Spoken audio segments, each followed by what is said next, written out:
मित्रांनो नमस्कार. मित्रांनो, डिसेंबर महिना आहे. टरबूज प्लॉट किंवा वेलवर्गीय पिकांमध्ये सध्या वाढीची समस्या खूप जास्त आहे. वेल वाढत नाही आहे, प्लॉट वाढत नाही आहे, जसे पाहिजे तसे वाढत नाही आहे. वेल रोपं लावल्याच्या नंतर वेल सुटत नाही आहे लवकर. त्याच्यासाठी एक आज मी गावरान आपल्याला एक उपाय सांगतो. NPK कॉन्सो घ्यायचं आहे आपल्याला 1 लिटर. त्याच्यासोबत मायक्रोरायझा घ्यायचं आपल्याला 200 ग्राम. त्याच्यानंतर आपल्याला आपलं घरचा ताक घ्यायचा आहे 1 लिटर. गूळ घ्यायचा आहे अर्धा ते 1 किलो. आणि त्याच्यामध्ये आणखी एक ट्रायकोडर्मा घ्यायचा आहे 1 किलो.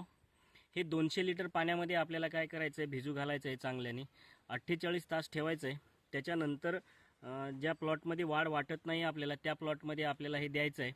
जेणेकरून यांनी काय होईल मित्रांनो, NPK कॉन्सोमध्ये बॅक्टेरिया आहे, त्याच्यासोबत आपल्याला आणखी आपण त्याच्यासोबत जोड म्हणून ट्रायकोडर्मा देतोय, मायक्रोरायझा देतोय. हे सर्व जे ग्रेड आहेत ना मित्रांनो, हे जमिनीमध्ये चांगलं काम करतात. जमिनीची पांढऱ्या मुळं वाढवण्याचे काम करतात. खाली जे बॅक्टेरिया जो आहे ना NPK मधला, तो जमिनीमध्ये जे सुप्त अवस्थेमध्ये जे नत्र किंवा जे पण अन्नद्रव्य पडलेले आहेत ना, त्यांना झाडांना अपटेक करून देण्यासाठी मदत करतं.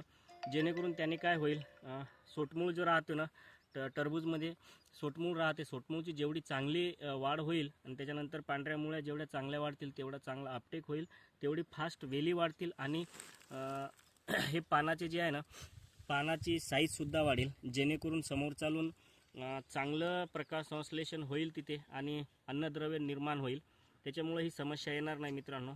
याच्यासाठी आपल्याला हा एक प्रयोग करून पहा. 100% आपल्याला वाढीची समस्याचा आपल्याला फायदा होईल. धन्यवाद.